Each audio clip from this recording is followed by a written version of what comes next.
Arrancamos, por favor. Sí, doctor, gracias. Y bueno, vamos a hacer un pequeño recordatorio de lo que vimos en la clase pasada, como indicaba el doctor Wong. Entrar así tal vez sin un poco de contexto, sobre todo porque esta clase se va a retransmitir, tal vez no sea lo más adecuado.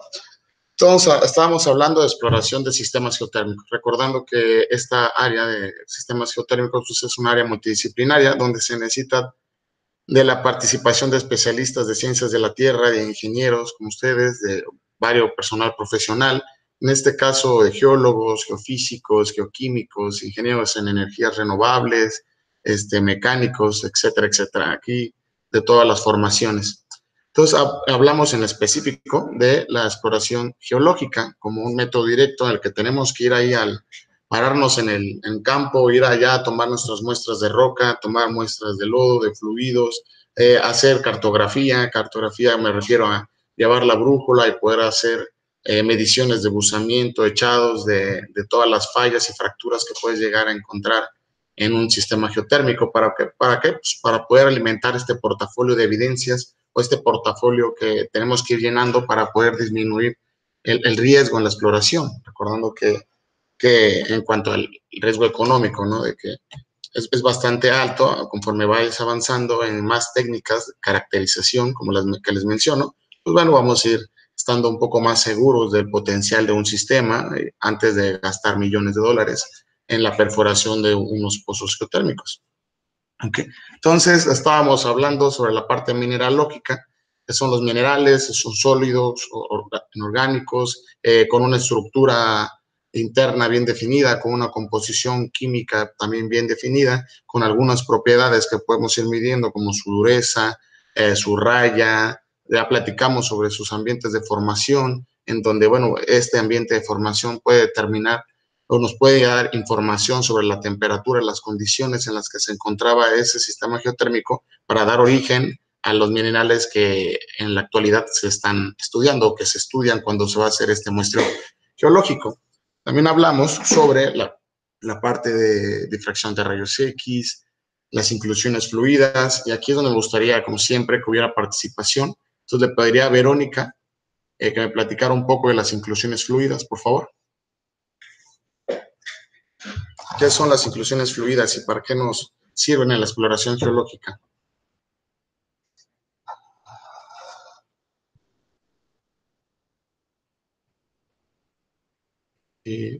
Verónica.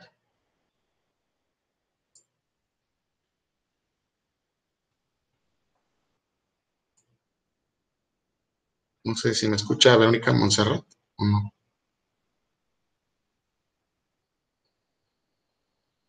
¿No? Verónica, ¿nos escuchas? O si no, por el chat me mándanos. Creo que no, ¿verdad? Si no, bueno, le pediré ahora a Valeria Flores. ¿Podrías platicarnos un poco de las inclusiones fluidas?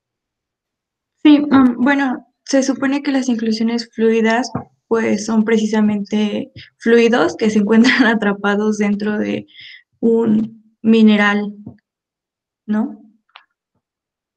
Ok. Sí, es por ahí estas inclusiones fluidas, pequeños rastros de paleofluidos. Decimos paleofluidos porque son fluidos que fueron atrapados hace muchísimo tiempo en estas partes de los minerales y visualmente lo que ves son unas pequeñas burbujitas y puedes ocuparlas para hacer temperaturas de homogenización, de congelación, etcétera, diferentes muestras en las que puedes asumir las temperaturas de yacimiento, es decir, llevas a este fluido hasta que se convierta completamente en gas en la temperatura de homogenización, por eso homogenizar su temperatura. Y en esa temperatura se indica como la temperatura que pudo tener durante la formación de esa inclusión fluida.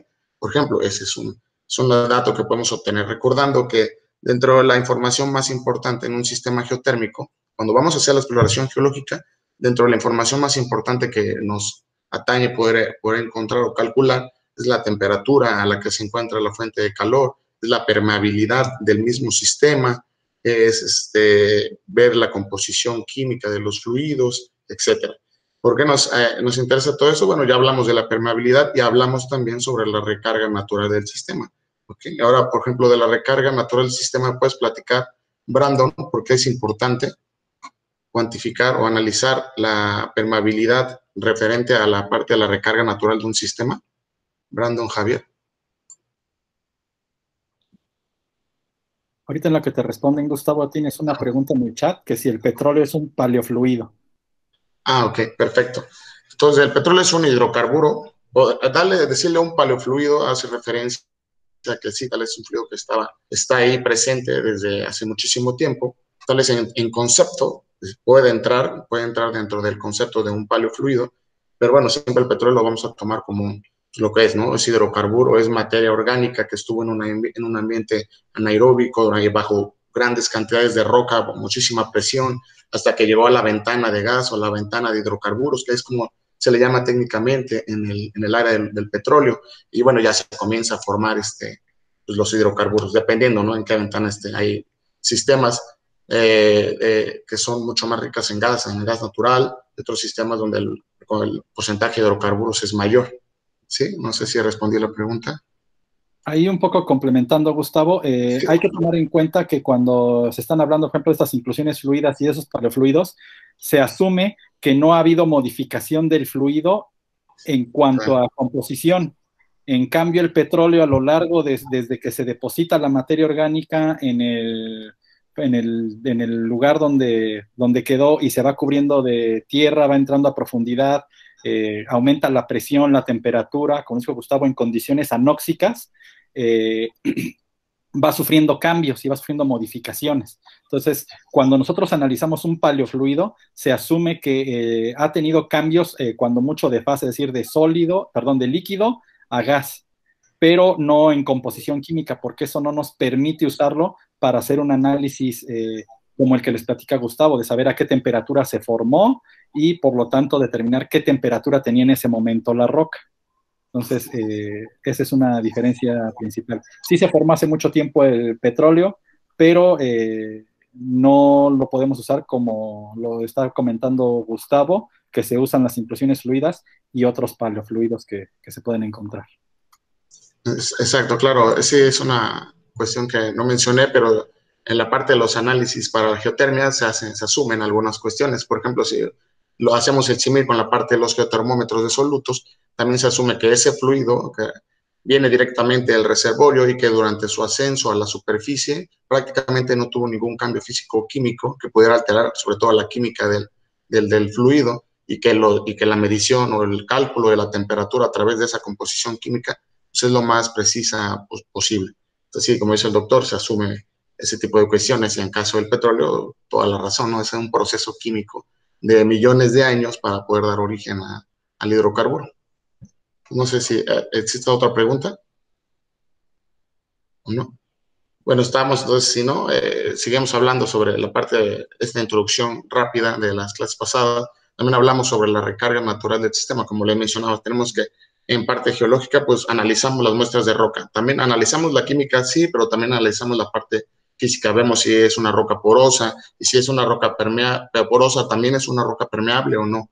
¿No? Vemos la diferencia, qué tal la permeabilidad del sistema, porque la parte geomorfológica, es decir, cómo está distribuido el sistema, todas las fallas, las fracturas, todo es importante por la recarga natural, porque con las tecnologías que tenemos actualmente, los sistemas geotérmicos que se pueden explotar, como también ya lo platicamos en la clase pasada, o más explotados son los sistemas hidrotermales, aquellos que tienen su fuente de calor, es una roca permeable que permite la recarga natural del sistema, tiene entonces el reservorio ahí a altas temperaturas y es susceptible a ser explotado, a diferencia de un sistema no convencional, en donde, por ejemplo, de roca seca caliente, donde probablemente el sistema no permite una recarga natural del sistema, no permite una recarga natural y por ende, también, bueno, pues la existencia de un reservorio, pues no, simplemente no existe en algunos casos el reservorio, entonces falta una de las piezas claves para poder ser explotado, que ya se está encaminando en eso y ya hay varios proyectos piloto para poder explotar sistemas geotérmicos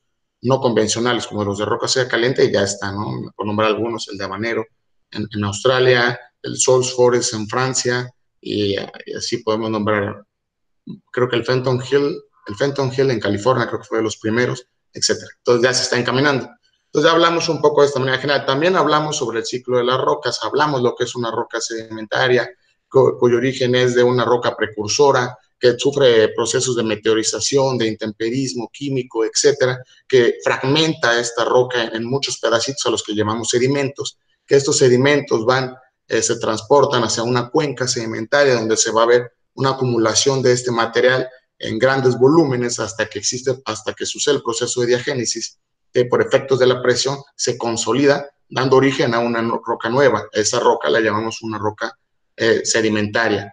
Hoy la roca que se enfría directamente del magma es una roca ígnea. Si cualquiera de estos dos tipos de roca pudieran sufrir procesos de grandes presiones a altas temperaturas y con fluidos químicamente activos, podríamos cambiar su composición y su estructura, su textura, se puede cambiar por completo, entonces da origen a una nueva roca, la que denominamos una roca metamórfica, ¿sí? Entonces, en la clase de hoy vamos a comenzar hablando un poquito más sobre las rocas ígneas, que en el caso de los sistemas geotérmicos son mucho más comunes y son indicativos de eventos volcánicos o de posibles masas ígneas que podrían estar asociadas a una fuente de calor, y por eso lo vemos. Pero en sí, en un sistema geotérmico puedes observar de los tres tipos de rocas y es importante poder distinguirlas.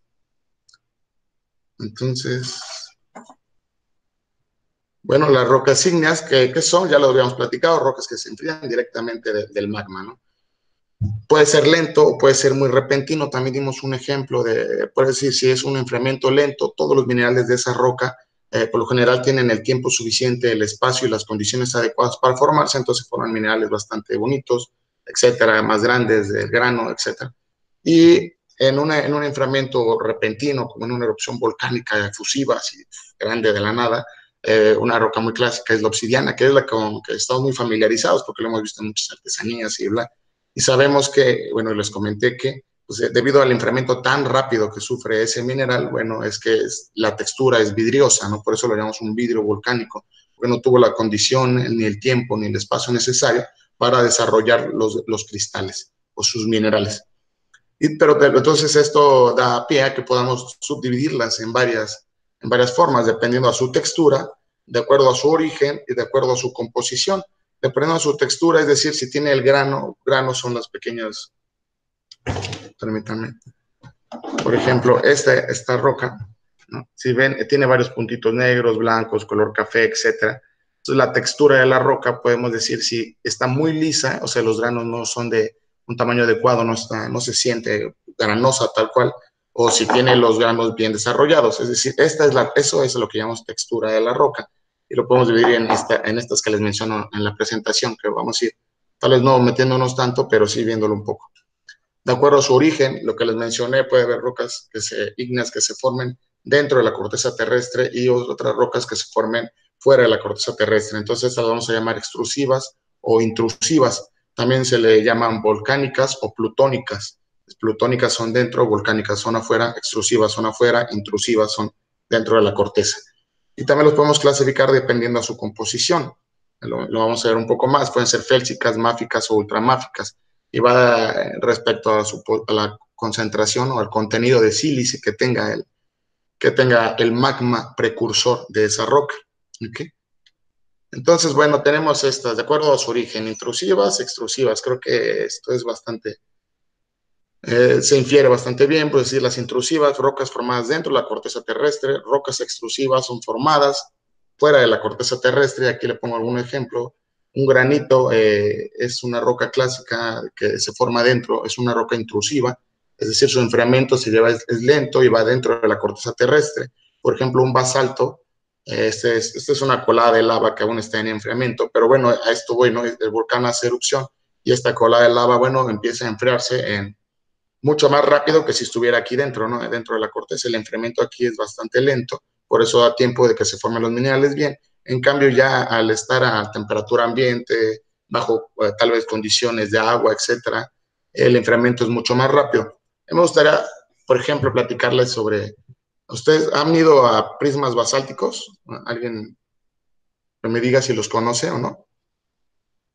Yo no. No, nadie aquí. ¿No? Yo sí fui, pero hace mucho. Claro, ¿no? Pero entonces, prismas basálticos es bastante, creo yo, conocido aquí en México. Y pues literal son unos prismas grandotes de roca, ¿no? Que sobresalen. Y no sé si alguno tenga alguna idea de cómo se forman estos, ¿no?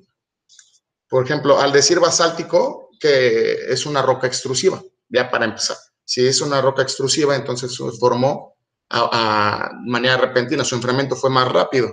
Pero ¿qué pasa? Si nosotros ponemos atención si algún día van, se acuerdan de lo que les estoy platicando, y si ya fueron, pues igual ojalá puedan visualizarlo.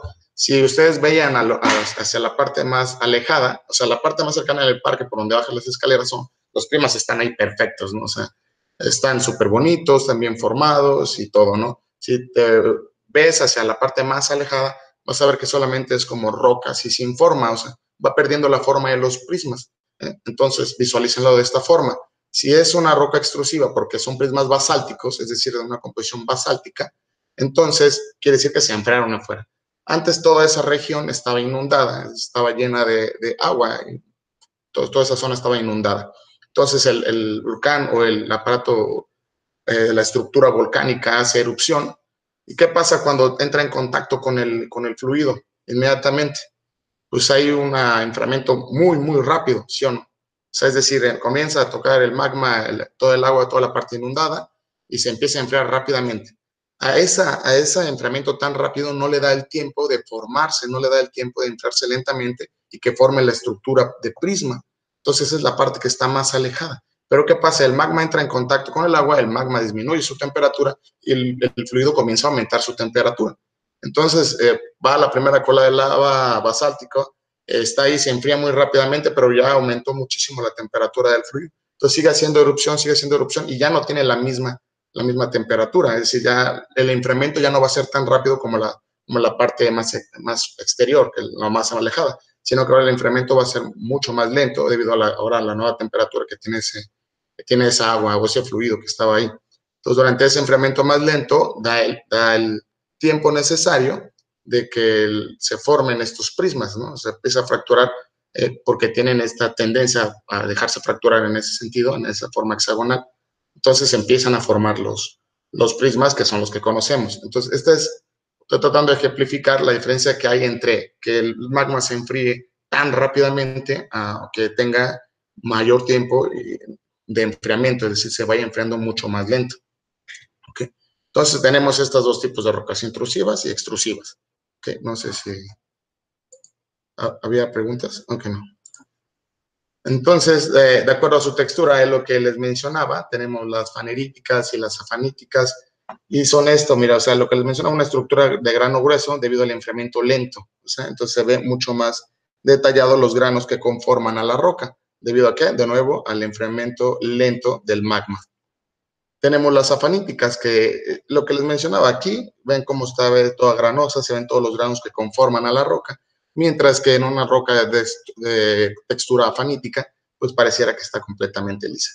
Porque ver todo esto, porque esto también ya le está dando idea, ven una roca con granos bien formados, con cristales, con minerales bien formados, pues ya les está dando una idea del posible origen de esa roca y de los minerales que la conforman. Tenemos porfíricas, que esto es más que estar en una matriz de granos pequeños con unos granos muy grandes, se llaman fenocristales, que son estos que están aquí. O sea, hay unos granos muy grandotes y una matriz de granos pequeños. Y bueno, y la tercera clasificación es la clasificación respecto a su composición, y la podemos dividir en félsicas y máficas. ¿Por qué les digo esta clasificación? Porque es muy común que si en un momento van a trabajar en un proyecto geotérmico, si están con un geólogo, de pronto les diga es máfica, o les diga es félsica, o sabes, es intrusiva, o es extrusiva, o es fanerítica, o es afanítica. Entonces, como que es por lo menos entender a qué se refiere con cada una de estas cosas. Entonces tenemos las rocas félsicas, miren, tienen una coloración más clara debido a un mayor contenido de sílice, justo lo que les mencionaba. La concentración de sílice es lo que define si es un magma félsico o una magma de composición máfica. Entonces el magma félsico es claro, bueno, la roca que se genera a partir del magma félsico es claro debido a mayor concentración de sílice, y tiene también concentraciones altas de estos minerales, calcio, potasio y sodio. Mientras que las de composición máfica contienen grandes cantidades de silicatos oscuros y ferromagnesianos, ¿ok? Tiene mayor contenido de hierro, que es el que estoy poniendo aquí, hierro y magnesio, ¿ok? Y a otros elementos que le dan esta coloración más oscura. Entonces ya vimos las clasificaciones, hablamos un poquito más sobre esto. Bueno, y estas rocas félsicas, aquí les pongo la relación del sílice, lo que les mencionaba. Entonces, las rocas félsicas tienen mayor porcentaje de sílice, mientras que las rocas máficas, que son estas, o ultramáficas, es decir, ya están hasta el otro extremo, pues tienen menor a 40% o hasta 40% de sílice, ¿no? Con respecto a una félsica que tiene 75%. Y aquí las características que lo definen a una roca félsica es el aumento de potasio y sodio, y en una roca máfica es el aumento de hierro, magnesio y calcio, ¿ok? Esa es la diferencia. En uno aumenta el potasio y el sodio, mientras que para las máficas aumenta el hierro, el magnesio y el calcio. Y también la temperatura es diferente. La temperatura de inicio de fusión, si se dan cuenta, es menor para las rocas félsicas y es mayor para las rocas máficas. También esta concentración de sílice tiene que ver mucho, va asociada también a la viscosidad del fluido, mientras que el magma félsico con mayor concentración de sodio y potasio tiene mucha mayor viscosidad que un magma básico o ultramáfico, máfico, que tiene mayor concentración de hierro y magnesio. Estos son mucho más fluidos. Yo creo que, no sé si han tenido la oportunidad de ver alguno de los videos durante erupción de los volcanes hawaianos, por ejemplo, de los volcanes en Hawái, que son muy conocidos porque dicen son como ríos, no pasa nada, te pasan a un lado, no son tan explosivos ni nada por el estilo. Por ejemplo, ese tipo de magma es un magma básico ultramáfico, máfico ultramáfico, es decir, tiene mayor contenido de hierro y magnesio, lo que lo hace menos viscoso, lo que permite que fluya más rápidamente y no haya este peligro, ¿no? Que sean tan famosos turísticamente estos volcanes. En cambio, un magma con mayor contenido de sílice es mucho más viscoso, y eso tiene que ver con las erupciones volcánicas, que lo vamos a platicar. Pero, por ejemplo, un magma mucho más viscoso puede ocasionar un mucho mayor riesgo volcánico en cuanto a una erupción. Por ejemplo, hay unos casos, unos tipos de erupciones volcánicas donde el magma es tan viscoso que muy pocas veces llega hasta la parte final, o sea, se enfría muy rápidamente porque fluye muy lentamente. Entonces llega a tapar por completo el cráter del volcán, como si fuera una tapa ahí de cemento que le ponen al volcán. Entonces, si el volcán es activo, sigue acumulando muchísima energía dentro de su estructura. ¿Por qué? Porque está queriendo liberar gases, queriendo liberar fluido, queriendo liberar más magma. Entonces todo se empieza a acumular esa energía y ocasiona una erupción bastante violenta. ¿Okay? Entonces lo vamos a platicar un poquito más. Creo que había una pregunta. La roca Pómex es de textura fanerítica. La roca Pómex, fíjate, la diferencia del Pómex es que no son granos los que se están formados, pues forman en el exterior. Esa de lo que es liberación de gases. Cuando se empieza a enfriar, libera burbujas de gas y deja un huequito, ¿no? Deja ese huequito durante la roca que se está formando. Y ya ahí se queda como ese huequito y lo vuelve a liberar más gases. Es decir, son magmas muy ricos en gases que cuando empieza a liberarse por la descompresión, pues deja todos esos huequitos ahí en la roca y la llamamos vesículas, ¿no? Son vesículas que se le va formando a la roca. Por eso la ves así toda porosa y llena de huequitos por todos lados. Entonces es más una textura vesicular. Sí, no sé si contesté esa pregunta o quedaron dudas. No, sí, está bien. Gracias. Perfecto. Sí. Dentro de esto, Gustavo, también es importante que no asociemos la porosidad con la permeabilidad. Son dos características diferentes. La piedra Pómex o la roca Pómex tiene la característica de que es sumamente porosa, pero es impermeable. Prueba de ello, pues, son los molcajetes y los metates, ¿no? Que son de este tipo de rocas porosas. Entonces, ahí hay características bien interesantes que, bueno, les va a seguir transmitiendo Gustavo. Está piedra Pómez, esa es porosa y permeable. Y están otro tipo de rocas que son con las que hacen los molcajetes y los metates, que son sumamente porosas y son impermeables. Entonces, pues, tienen un proceso muy similar al que les platica Gustavo, que al enfriarse liberan mucho gas y eso genera los poros, pero en algunos casos son impermeables y en otras son permeables. Entonces hay que tener cuidado con esa parte, porque recuerden que algo que buscan los sistemas geotérmicos es que la roca sea permeable en donde esté el yacimiento y que esté cubierta por una capa sello o roca impermeable. Sí, tiene toda la razón. Igual no lo mencioné, pero es de verdad, ¿no? Lo que buscas es que además que la roca es porosa, pero que los poros estén interconectados entre sí, ¿no? Para que también sea permeable. Y bueno, la parte de las partes del sistema geotérmico, pues sí se busca, ¿no? También una trampa. Bueno, los petroleros le llaman trampa. Si hacemos el símil, siempre vamos a hacerlo con el petróleo, que es bastante parecido en la parte de lo que lo forma. Pues siempre se busca esta roca, bueno, el petróleo es una roca generadora, una roca permeable que acumule ese hidrocarburo, una roca impermeable que esté en la parte superior que no permite que el petróleo migre hacia otros lados, es decir, que lo mantenga ahí en un solo ladito para poder perforar y poder obtener todo el hidrocarburo, ¿no? Igual en geotermia es algo parecido, tiene su fuente de calor, tu reservorio, una roca impermeable que permite que ese reservorio se mantenga ahí a altas temperaturas y puedas posterior extraerlo. Pero sí hay que diferenciar la de porosidad de la permeabilidad, ¿no? Poros interconectados es permeabilidad. Y bueno, ya para darles un ejemplo, otro ejemplo de esta parte de la composición de los magmas, por ejemplo, este es bueno, a mí me gusta mucho, es de este libro Tarbuk, que pueden ver cómo la coloración de la roca en la parte más arriba o la parte más alta es oscura, mientras que la parte inferior es clara, y aquí me gusta que participen, ¿no? ¿Qué sucedió?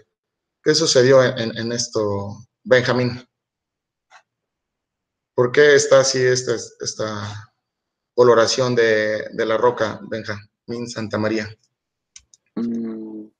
Pues supongo que a lo mejor porque había algún mineral encima, ¿no? A la hora de que pues que se enfrió, que pues A ver, reaccionó de algún ¿qué modo. tipo de magma crees que es este oscuro que está aquí? Con lo que ya vimos. ¿O qué tipo de magma fue el precursor, ¿no? De esta roca que está en la parte de arriba.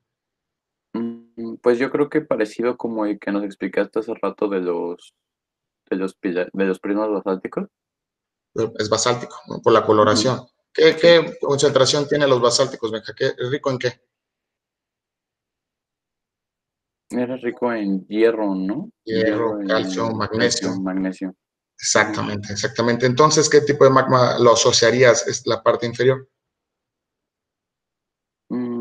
La parte inferior, pues yo creo que sería más, tal vez andesítico.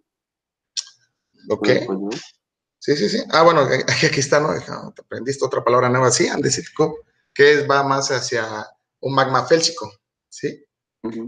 ¿Estamos de acuerdo? Un magma más clarito, que sí, tiene más rico ¿en qué? En silicio. Bueno, con mayor concentración de silicio, ¿sí? Claro. Entonces, ¿cómo ocurrió esto? Entonces, ahora que lo ves bien. Entonces ya caracterizaste que tienes dos tipos de magma diferentes en composiciones diferentes en esta roca, ¿no?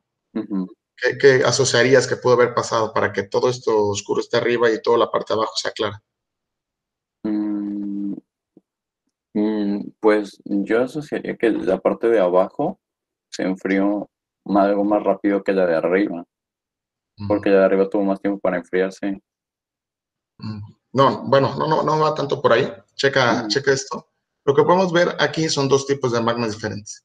Entonces, lo que te está diciendo es cómo estaba distribuido este magma en la cámara magmática. Es decir, debe haber un magma que sea más denso y uno menos denso. ¿Por qué? Porque la sola composición te lo dice, ¿no? Uno es más rico en hierro, magnesio, calcio. Esto lo hace un magma mucho más denso. Entonces va a la parte inferior de la cámara magmática. Y el magma félsico, que es más rico en sílice, bueno, menos denso, es lo que pasa en una zona de subducción. Si recuerdan, las zonas de subducción, por ejemplo, una placa marina y una placa continental, la placa marina es de magma basáltico o de magma máfico o ultramáfico, mucho más denso que una placa continental que tiene mayor concentración de sílice y otros tipos de magmas. Entonces, al ser más denso, pues este se hunde, ¿no? Mientras el otro se levanta. Algo parecido. Es decir, este es más denso y se va a la parte inferior de la cámara magmática, mientras que el otro está en la parte superior. Hace una primera erupción, el volcán hace una primera erupción, y entonces se va todo el magma. ¿Qué tipo de magma? Pues el félsico, ¿no? El menos denso. El menos denso. Primero hace erupción y se va todo el magma menos denso. ¿Qué pasa? Se va el magma menos denso con mayor concentración de sílice y solamente deja al magma que ya es mucho más denso y tiene mayor concentración de hierro. Posterior hace una segunda erupción, otro evento volcánico, y ahora ya no sale el mismo magma, ¿no? Sino que sale el magma, exactamente, el más denso, que estaba en la parte inferior de la cámara magmática, y bueno, sale, hace erupción y da esta tonalidad o esta estructura. ¿Okay? O puede haber sido un solo evento volcánico, pero bueno, primero a salir siempre va a ser el menos denso y se va acumulando y sigue la erupción volcánica y ahora va el magma basáltico. Entonces, aquí vemos también otra de las características. No sé si me expliqué o Sí, sí, quedó no, muy claro. no se llega a ver. ¿Sí? ¿Sí se llega a ver? ¿Alguna pregunta? ¿No? Ok. Entonces también hablemos sobre los ambientes de formación, que ya en la parte introductoria del curso, con el doctor Juan, ven muchos de estos movimientos, ¿no? Como la zona de rift o la zona de subducción, y esto va muy asociado con lo que estaba platicándole. Porque, por ejemplo, aquí les mencionaba, ¿por qué una placa subduce debajo de la otra? ¿O cuál es la placa que va a subducir? Y aquí están todos los movimientos, ¿no? El movimiento divergente, esto es un movimiento convergente, este es un movimiento divergente, es decir, las dos placas se están alejando entre sí. Lo que les mencionaba, toda esta explicación se da en un ciclo que se llama ciclo de Wilson, en donde, bueno, se va demostrando toda la formación para que estos movimientos existan o lo que originan este tipo de movimientos. Entonces, esta es una corteza oceánica. La corteza oceánica es corteza nueva, también se le llama corteza nueva, es decir, es mucho más joven que la corteza continental. ¿Alguien me puede decir, alguien sabe más o menos por qué es más nueva la corteza oceánica? Por ejemplo, Blanca Diana, ¿tienes alguna idea?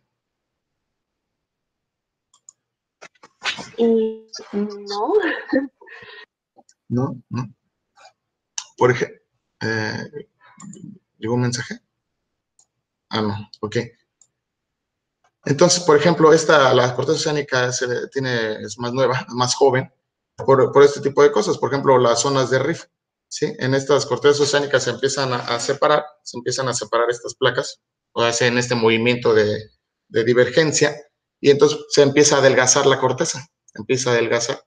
Y lo que hace que empiece a adelgazar, bueno, porque están los movimientos contrarios, y empieza a subir el magma, ¿ok? Empieza a subir el magma por esta corteza ya que está más adelgazada y empieza a generarse nueva corteza, ¿sí? Es decir, recuerden que la Tierra puede ser como una pelota de béisbol donde las costuras son las dorsales oceánicas. ¿Han visto también las dorsales oceánicas? Bueno, son como las costuras de la pelota de béisbol, ¿no? Y están por todo el mundo, son muy grandes las dorsales oceánicas que se crean por esta abertura, se empieza a separar, el magma comienza a salir y empieza a formar nueva corteza, ¿sí? Y se van alejando más y se sigue generando nueva corteza, nueva corteza, nueva corteza. Por eso la corteza oceánica se dice que es más joven y es de composición basáltica, lo que lo hace mucho más denso que las placas continentales. Por eso existe esta convergencia, es decir, por eso una placa oceánica se va por debajo o converge por debajo de la placa continental, destruyendo corteza. Una vez llegando a la astenosfera, que también ya lo habíamos platicado, se empieza el proceso de fusión de la roca que está llegando ahí a la astenosfera y bueno, comienza a comenzar estos que le llamamos hotspots o puntos calientes que buscan zonas de debilidad en la corteza para subir. Bueno, siempre les trato de dar, ejemplificar las cosas de otra forma tal vez más sencilla. Y yo les decía, vean que pareciera que el planeta es como un durazno, ¿no? Que si lo partes a la mitad, donde la semilla pues, es el núcleo interno sólido, y donde solamente la cascarita que está en la parte externa del durazno, es la corteza terrestre, es decir, en proporciones a las demás capas de la Tierra, la corteza terrestre es esa pielecita del durazno, ¿no? Entonces, si tú aplastas un poco o el durazno, la pulpa va a querer salir rompiendo esa corteza o esa pielecita del durazno, es prácticamente algo muy parecido. Hay destrucción aquí de corteza, comienza a ascender un poco el magma buscando zonas de debilidad hasta poder llegar a la superficie, creando las estructuras volcánicas que ya conocemos, ¿no? Los volcanes, diques, domos y otras estructuras asociadas a esto. Entonces aquí hay ambientes de formación, ¿ok? Entonces están estos ambientes de formación. Y las zonas de rift, las dorsales oceánicas. Por ejemplo, vamos de nuevo a Islandia. Islandia yo creo que sí lo hemos escuchado nombrar todos, ¿no? Y en geotermia es súper conocido porque están muy avanzados en geotermia. Ellos, en cuestiones de usos directos, son así muy, muy avanzados, ¿no? Por ejemplo, ¿por qué Islandia tiene tanto potencial geotérmico? esa pequeña isla. De hecho, porque está partida a la mitad, porque por una dorsal oceánica, ¿no? Eso lo podemos buscar. Y ustedes van a ver, creo que hasta hay un documental en Netflix que visitan justo esa parte, cómo está dividida la isla en dos, porque es producto de magma que llegó ya a la superficie, la parte más superficial del mar, se empezó a formar la isla, pero es producto de estas dorsales oceánicas. Entonces se ve muy bien cómo está ahí partida a la mitad de la isla, y esto le da la entrada de que sea pues con un gran potencial geotérmico, ¿no? Porque justo está por aquí, ¿no? En uno de estos movimientos. Entonces está bastante padre entender. Ahorita ya que con estas clases de geología, pues ya ustedes ya están al 100% en esto y pueden ver ese documental y van a entender ahora por qué Islandia tiene tanto potencial.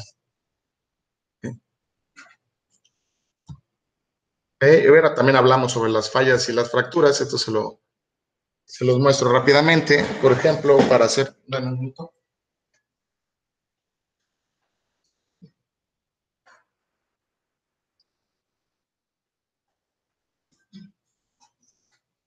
Por ejemplo, parte de hacer la exploración geológica también es la cartografía, que es evaluar todas estas fallas. ¿Qué son estas fallas? Bueno, van relacionadas con la parte de la resistencia, de si un límite plástico, límite elástico. Estas rocas al final tienen este movimiento. Bueno, permítanme, le saco esto. Tienen los movimientos, puede haber movimientos sísmicos, hay diferentes cuestiones implicadas dentro de la formación de las fallas, pero lo que les quiero dar a entender en general son, literalmente ustedes van a campo y ves una grieta bastante grande o puede ser una grieta pequeña, esa es una fractura.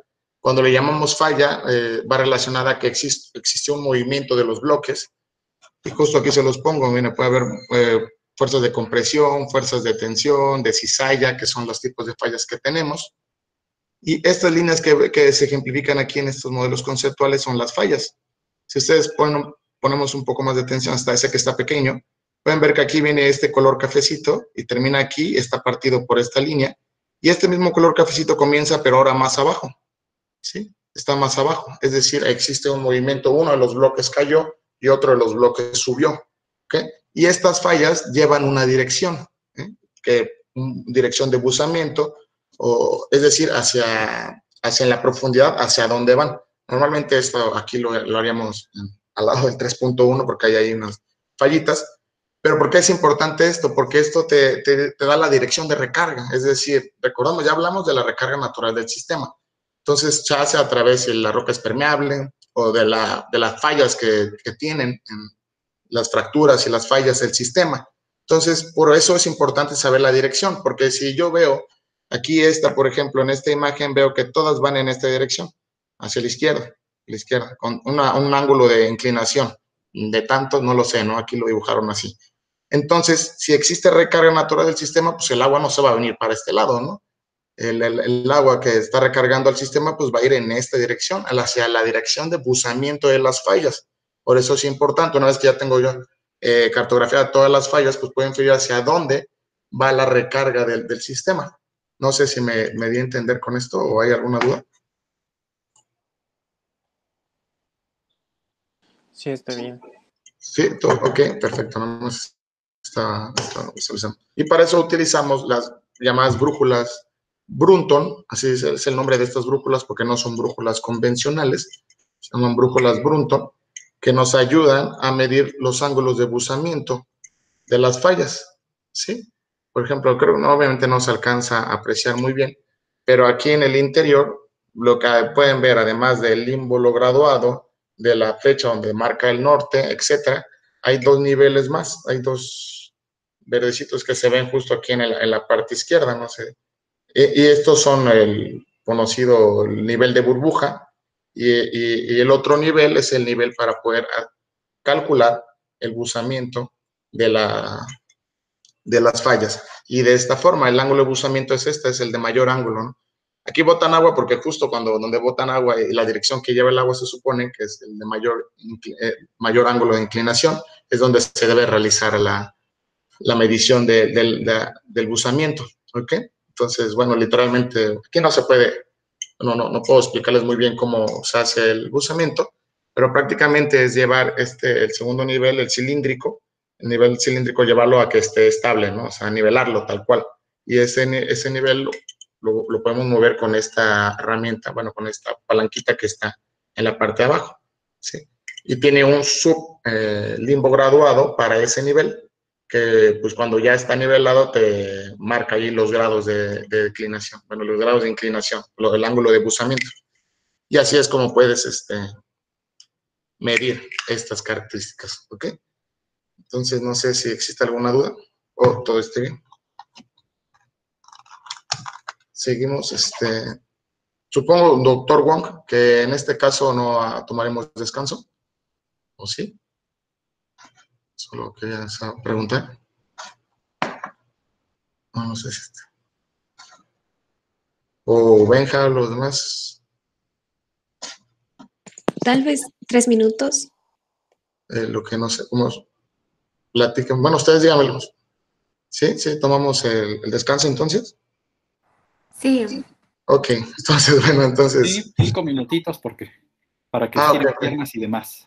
Perfecto, entonces ¿Vale? 5 minutos. Nos vemos a 12:22 entonces. Ok, Va que en va. 12:22 continuamos. Perfecto. Perfecto, entonces continuamos. Ya pasaron los 5 minutos. Ok, nos vamos. Ahorita me vuelvo a compartir.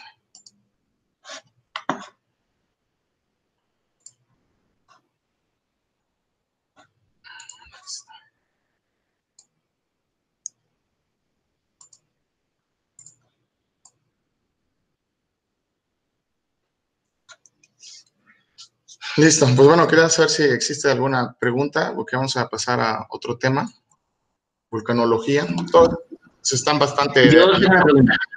Sí,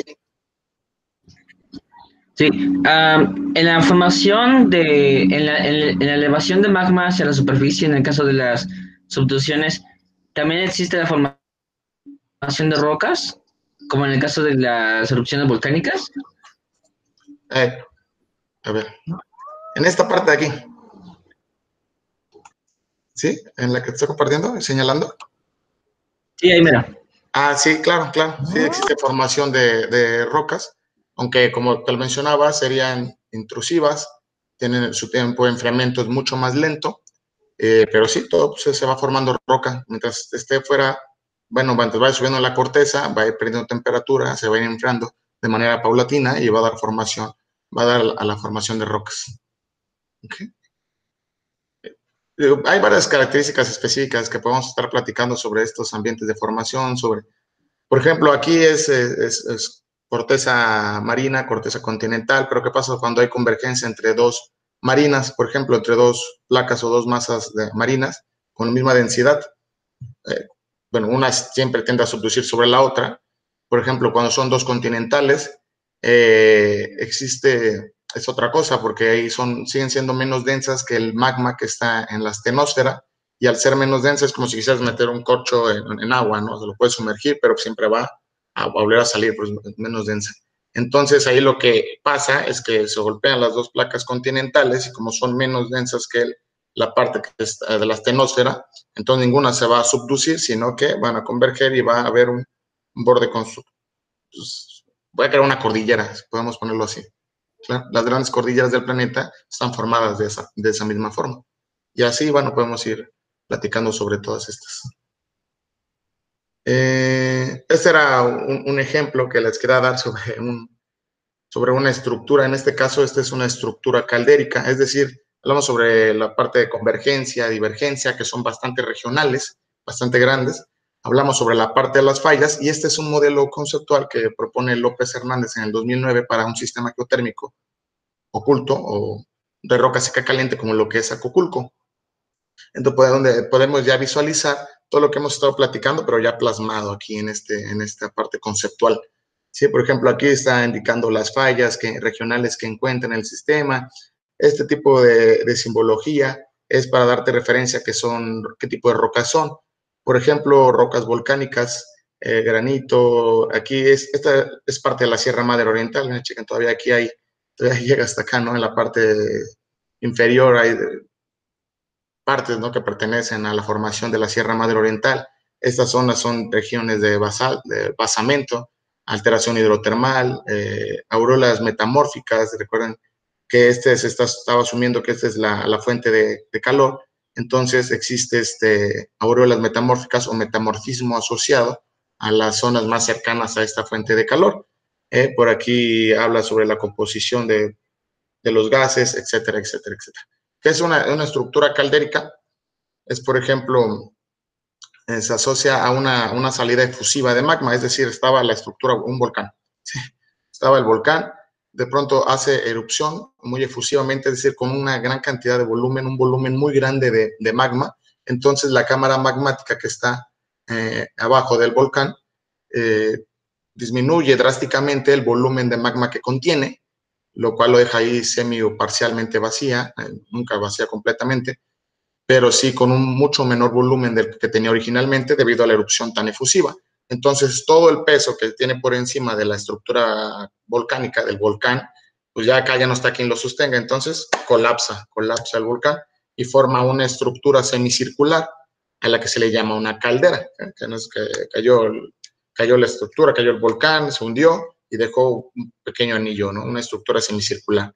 Y ese es el origen de una caldera volcánica, ¿okay?, teniendo asociado a una fuente de calor que es le llaman, o sea, es un plutón en enfriamiento, un intrusivo en enfriamiento, es decir, es lo que quedó de la cámara magmática que se va enfriando a través del tiempo, pero bueno, no en tiempos humanos, ¿no?, en tiempos geológicos de decenas de millones de años, por ejemplo.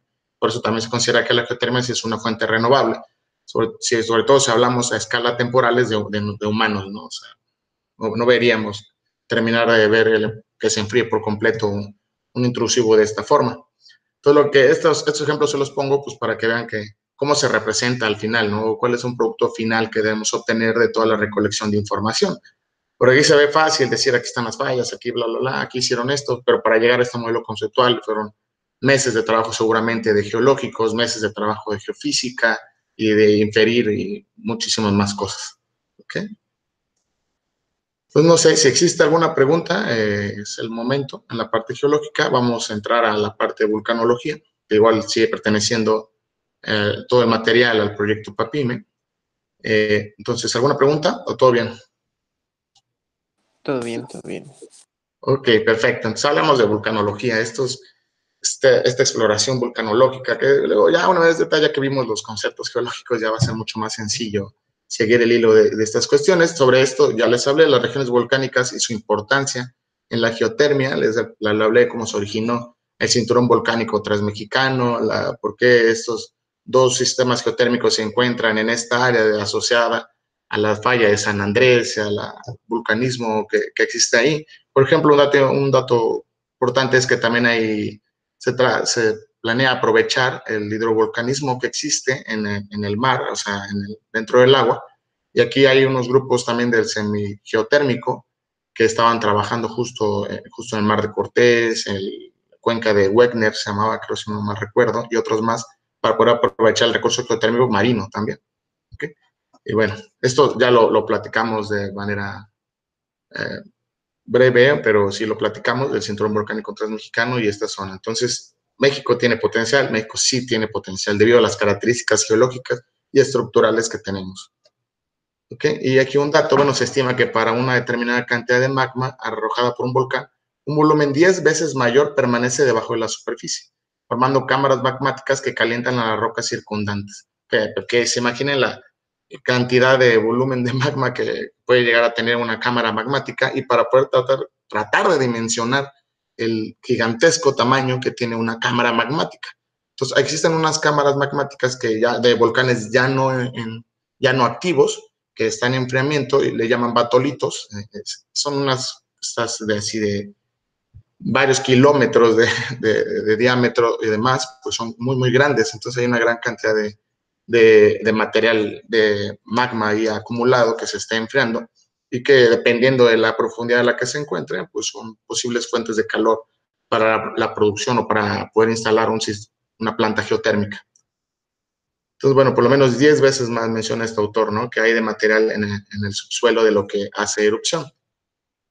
Y este es un ejemplo para que dimensionemos un poco. Por ejemplo, este es ¿cómo se llama? El Monte Santa Elena. El Monte Santa Elena, que por ahí de 1980, esta estaba en Washington, y pues hizo erupción, y esta es la vista previa, así como la ven.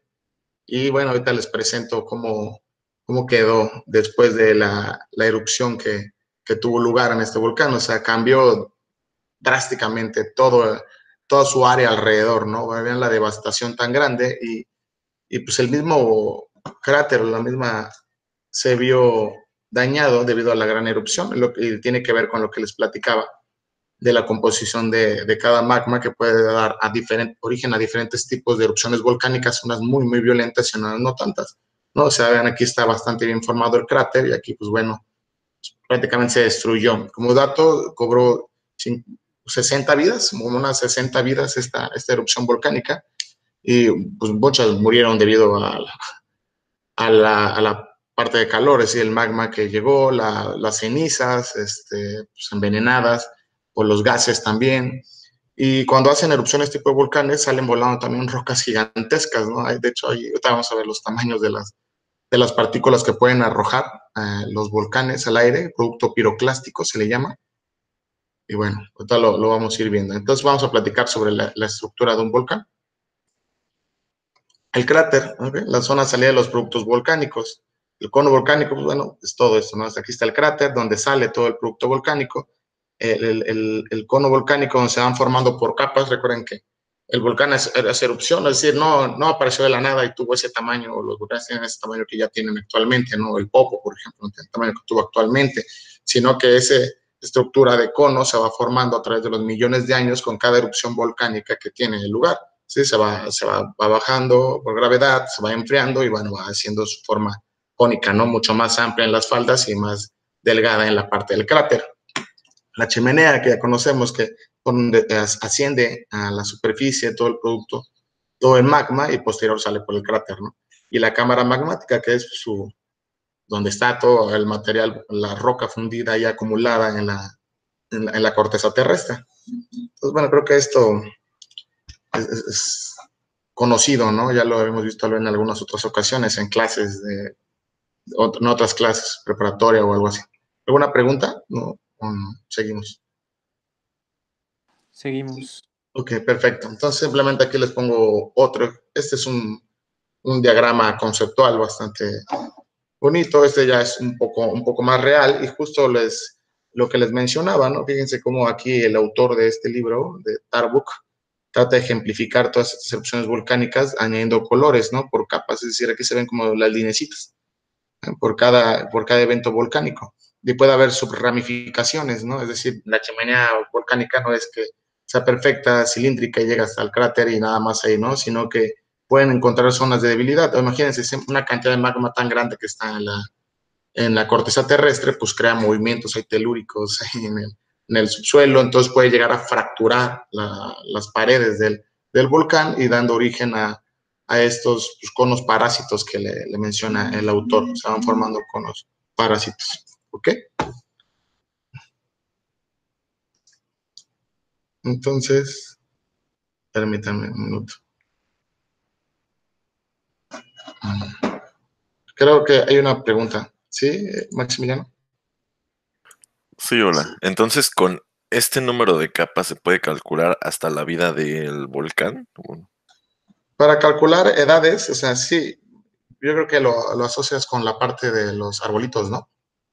Ándale. Ándale, de la parte de los arbolitos. Esta no es como que sea una por año, ¿no?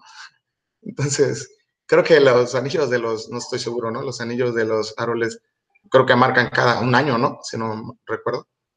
Pero, o sea, esta no es como si fuera una erupción por año, por ejemplo, no, puedes calcular los eventos, el número de eventos volcánicos que tuvo origen, esto sí lo puedes calcular, pero cómo puedes calcular las edades, tienes que aplicar geocronología. Pero, bueno, el doctor Wong quiere complementar. Sí, aquí las líneas que ves te pueden decir cuántas veces ha hecho erupción y cómo fue la erupción. Justo ahí puedes ver esas erupciones. Y la otra, con datación isotópica, tú puedes ir analizando las rocas y ver de qué fecha fue la erupción aproximadamente. Entonces tú puedes ir analizando capa por capa y saber cada cuándo hizo erupción, pero en los volcanes no es que cada 3 años haga erupción o cada 3 años y medio.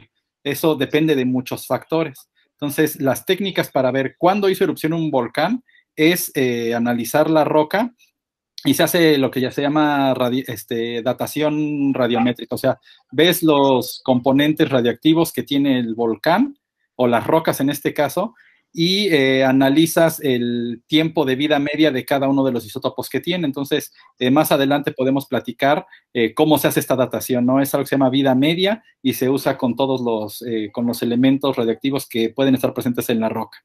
Y en el caso de la imagen que les presentaba Gustavo, donde se ven todas esas líneas te pueden ir diciendo cuántas erupciones lleva el volcán. Y el tipo de roca te va a decir, inclusive, qué temperatura tenía el magma, con todo esto que les ha platicado Gustavo. ¿Sí? No sé si con esto queda un poquito más claro. Sí, ya, mucho más claro, gracias. Okay, perfecto, sí, con lo que mencionaba, ¿no? Si ahí vemos las líneas oscuras. A ver, vamos a platicarlo, Max. Si tú ves, por ejemplo, las líneas oscuras, ¿a qué tipo de magma? Tu pantalla, Gustavo. ¿Mande? Ya no se ve tu pantalla. Ah, ok, perdón, voy enseguida.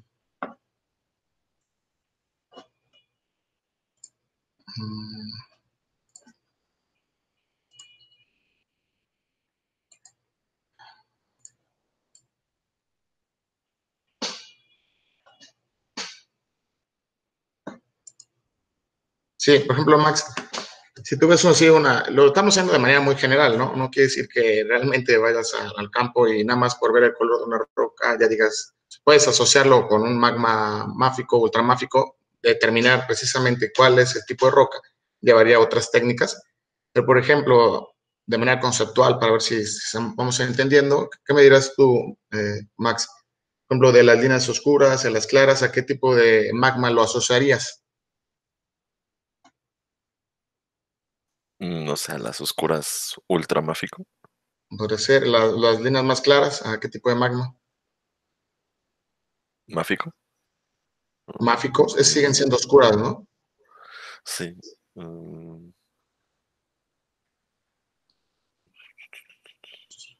¿Qué pasó? No, es que no recuerdo el nombre ahorita del... Ok, félsicas, ¿no? Félsicas, magmas félsicos o ácidos. Estos son magmas máficos o básicos, que los oscuros, los claros félsicos o ácidos. Por ejemplo, ¿y qué temperatura le podría asociar se asocia con los magmas máficos o ultramáficos, Max?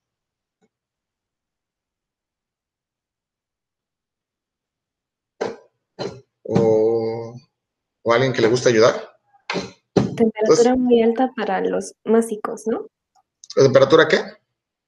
Muy alta, como de 120 grados 120, centígrados. no más. A 1200 años.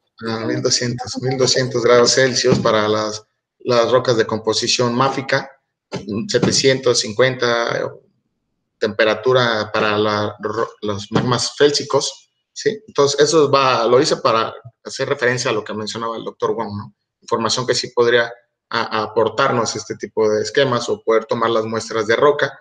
Y bueno, lo de datación, pues ya se platicará después, ¿no? Con el doctor.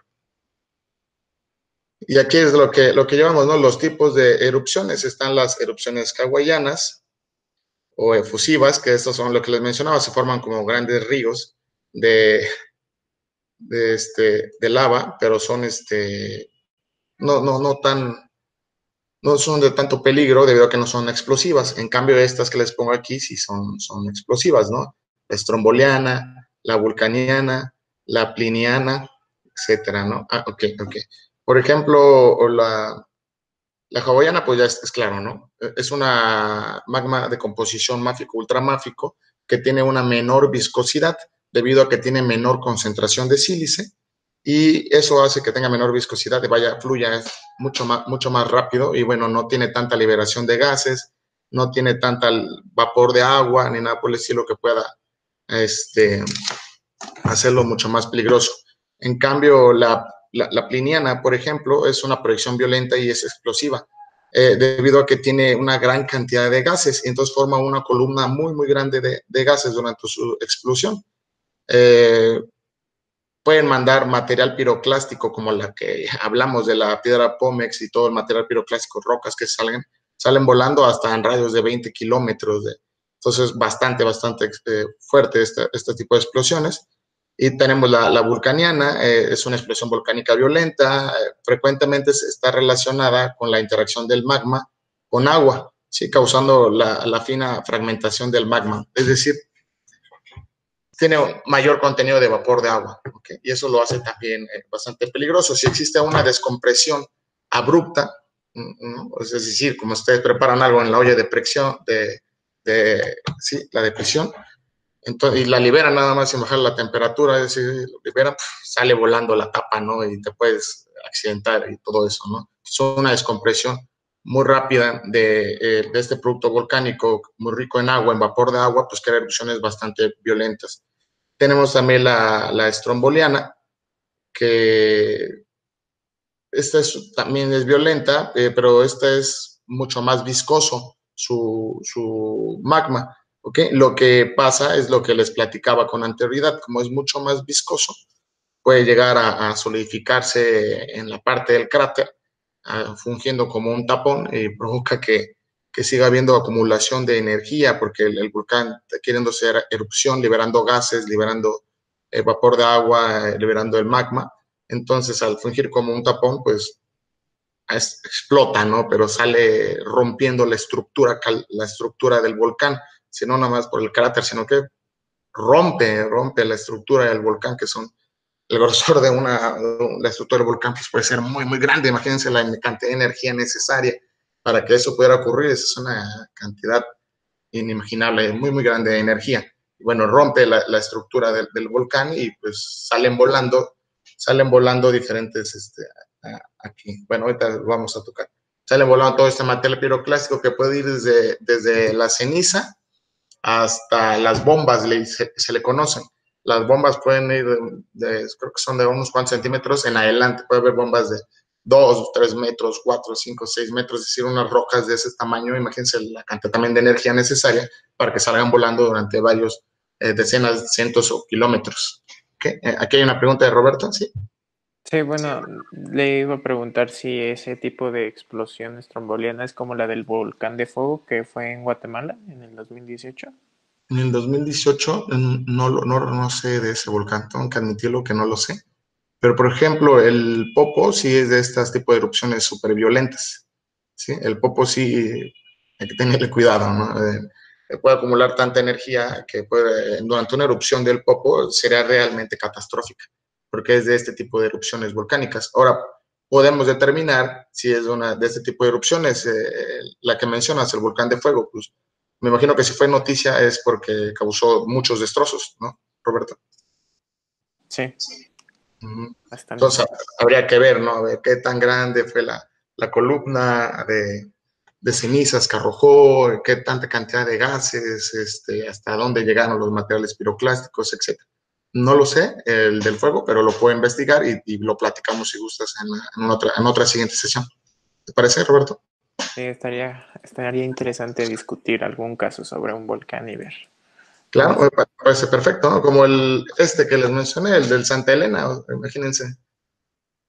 Pues de Santa Elena, ¿no? Podemos discutirlo un poco más a fondo posterior también. ¿Qué características específicas tenía este volcán para que pasara de estar así a pasar a estar así, ¿no?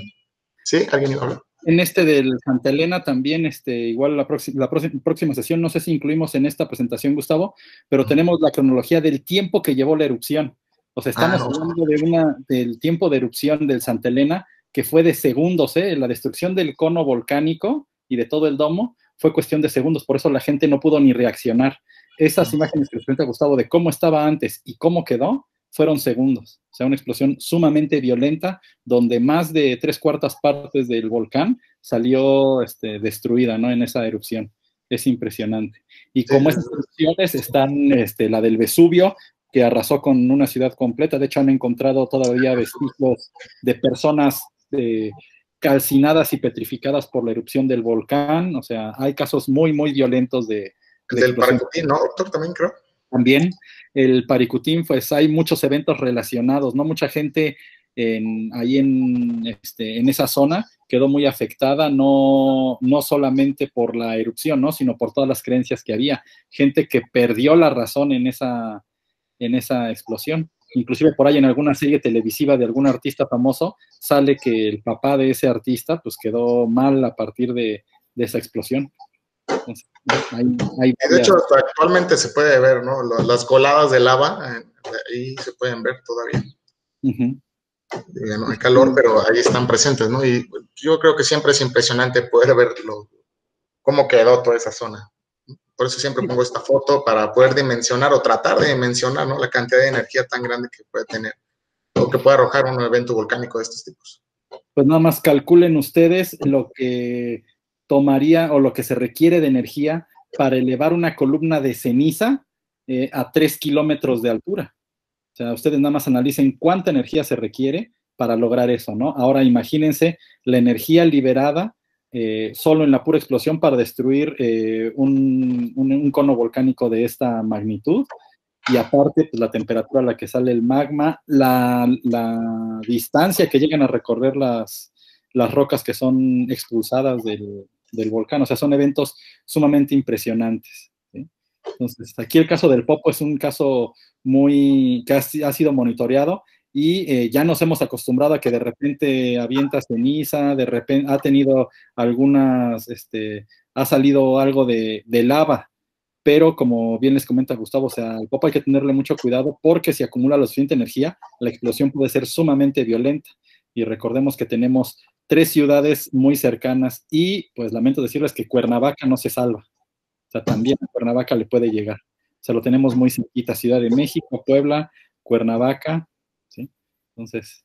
Sí, de hecho ya ha llegado, ¿no? Mal no recuerdo, doctor, ya ha llegado ceniza aquí. No, estos días ha estado cayendo ceniza, pero una explosión muy violenta puede llegar no solo ceniza.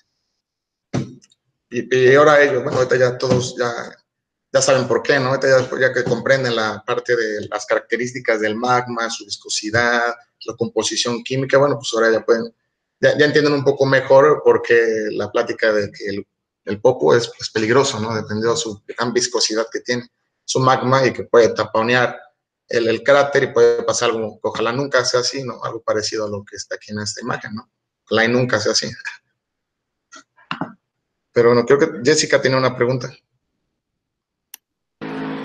Bueno, ya es que ya lo comentó el profe Wong. Mi pregunta es de que es que en el Popocatépetl tenemos como la alerta amarilla, la alerta naranja, y si estos casos de las erupciones que ya han mencionado fueron espontáneas o no hubo aviso, no hubo ceniza antes. En relación con el Popo.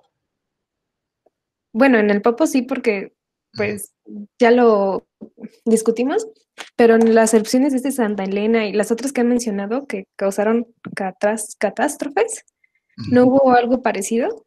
No, esas explosiones se dieron de golpe, o sea, no arrojaron ceniza, fue totalmente violento y fue un evento de segundos. Te digo que si no está aquí en la presentación, lo checamos Gustavo y yo tengo las imágenes con las horas donde fueron las explosiones. Tú puedes ver claramente que está el volcán primero cubierto de nieve, sin nada, ni siquiera vapor de agua en la superficie, y de repente ya está todo destruido. Entonces, sí, hay eventos volcánicos que los volcanes pueden salir de una manera abrupta, o sea, no necesariamente van a llevar mucho tiempo en crecer, ni los vas a ir viendo crecer poco a poco. El caso del volcán en Michoacán salió rapidísimo. Y ha habido volcanes que crecen rapidísimo, hay otros que poco a poco se va viendo el movimiento, o sea, no hay una constante, así como puede haber diferentes tipos de erupciones, como ya les presentó Gustavo. También la explosión o la erupción de los volcanes puede ser poco a poco, o de plano ni avisos da. Ahorita en el caso de Popocatépetl, lo que tiene un poco más tranquilo a la comunidad es que poco a poco está liberando energía. Entonces, cuando hubo mayor problema les comento yo, cuando yo estaba chico, el volcán Popocatépetl se consideraba inactivo, o sea, no emitía absolutamente nada. Y cuando empezó el asunto de que empezó a lanzar, a sacar vapor y ceniza, hubo movimientos telúricos cercanos al volcán bastante impresionante. Se desalojó esa zona de alrededor porque, bueno, se temía que la explosión fuera muy violenta, pero afortunadamente, pues poco a poco ha ido sacando exhalaciones de vapor, de ceniza. En algunas ocasiones ya arrojó lava, no a gran distancia, pero sí lo ha hecho. Ustedes pueden buscar videos del Popo en erupción y van a encontrar allí en YouTube. ¿Sí? Entonces, no hay... digamos, es como en los terremotos, o sea, no hay una forma de saber exactamente cuándo va a haber una erupción de un volcán y qué tan violenta va a ser.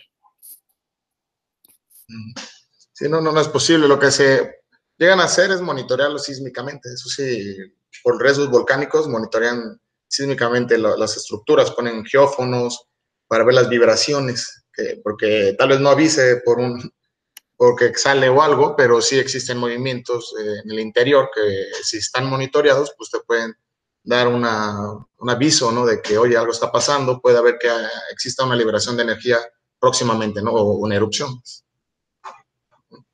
Pero si nada de esto se puede predecir, ¿no? Como los terremotos tampoco, ¿no? Aunque se esté intentando y hay algunas firmas geoquímicas, geológicas, que apuntan a que algunas cosas empiezan a cambiar antes de un terremoto, pero aún no se pueden predecir y no creo que se llegue a poder.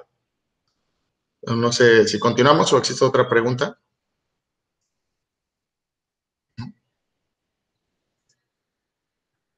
Creo que no, ¿verdad? Entonces... Creo que en el chat hay una. En el chat preguntan del Krakatoa.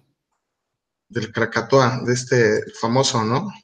Pero ese no es violento, si no me recuerdo. ¿O sí, doctor? ¿Usted? Ha tenido algunas erupciones violentas, pero es más bien tipo, aquí está la hawaiana, por eso se llaman hawaianas, que sí tienen erupción y están emanando magma constantemente. Sí, ese es, y va de la mano, ¿no? Vamos de nuevo.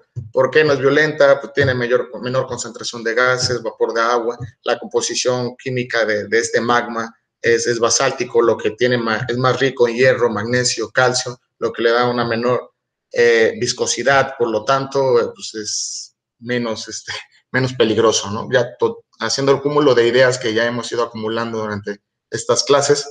Por lo tanto, bueno, yo sí recuerdo que, de hecho, por eso se les da este nombre, ¿no? Justo a todos estos volcanes de Hawái y que son turísticamente muy famosos porque, bueno, yo he visto fotos donde hay turistas ahí al lado del río de lava, ¿no? No tienen miedo a que de pronto se libere vapor y los haga salpicarse de magma y pueda haber accidentes, ¿no? O sea, no hay descompresión tan rápido, no tiene tantos gases y eso lo hace menos peligroso porque la parte de los gases es muy, muy importante, ¿no? O sea, como dice el doctor, o sea, tan solo hay que ver estas columnas, ¿no? Que van ahí de cenizas y gases venenosos. Entonces, la mayor destrucción, además de la física que vemos aquí en este ejemplo, pues también es hasta dónde llegan las cenizas con el viento, ¿no? Hasta dónde llegan y pueden afectar las vías respiratorias de muchas personas. Como dicen, del Popo ha llegado hasta aquí a Cuernavaca, ¿no? Yo la primera vez que lo vi, la verdad sí me sorprendió porque no estamos como que tan cerca.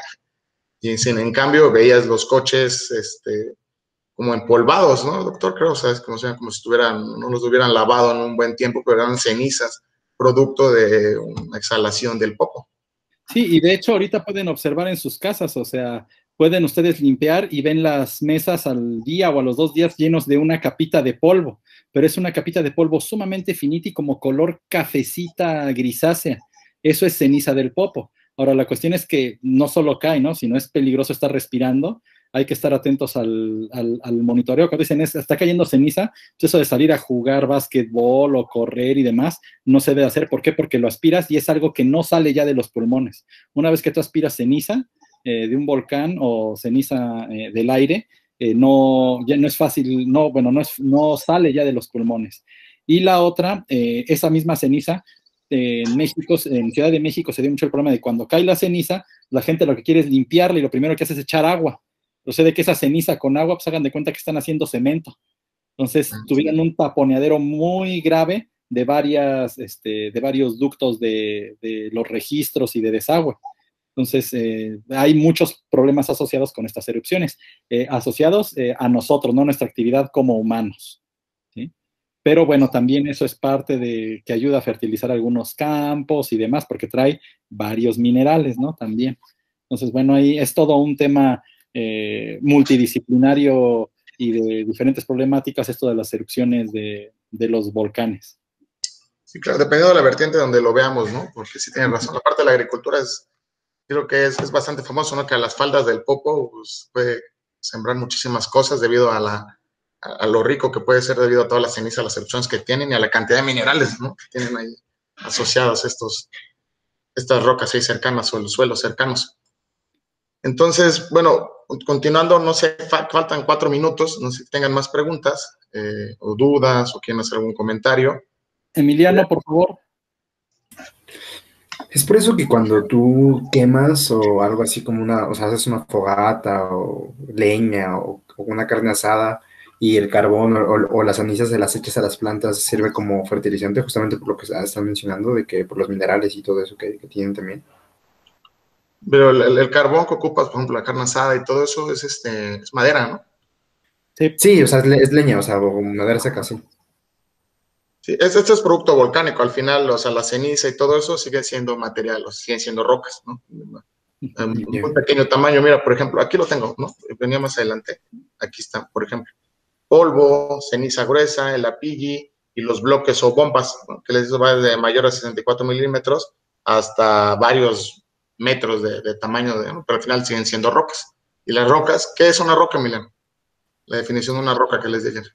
Ah, pues es una composición de muchos minerales, ¿no? De muchos minerales y de prácticamente toda la tabla periódica, ¿no? Entonces, pues sí puede ser rica en esta parte y puede ayudar a la parte de la agricultura. Pero creo que la confusión estaba en el término de ceniza, ¿no? Como ceniza, esta es la ceniza volcánica. Yeah. Sí.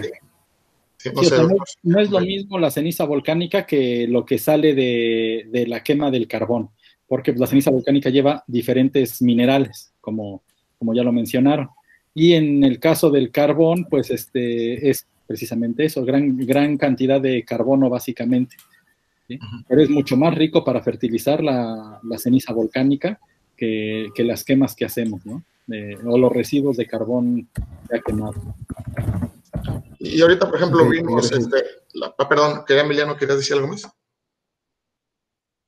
No, gracias, no les dije gracias. Okay, entonces, estamos viendo ahorita la parte de las erupciones volcánicas y claro, lo más sorprendente siempre va a ser ver qué tan intensas pueden ser estas erupciones volcánicas, pero recordemos que estamos viendo desde la parte de la geotermia y bueno, sabemos que asociado a un volcán activo, pues va a haber una cámara magmática activa, ¿no?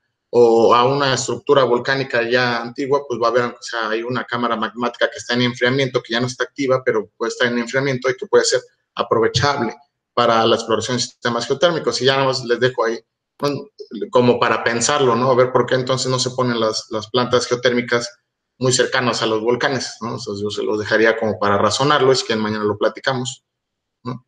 Y bueno, no sé, por mi parte, si no hay más preguntas, sería todo. Doctor, no sé. Bueno, detenemos la grabación, ya son 1 para la 1, y concluye ya la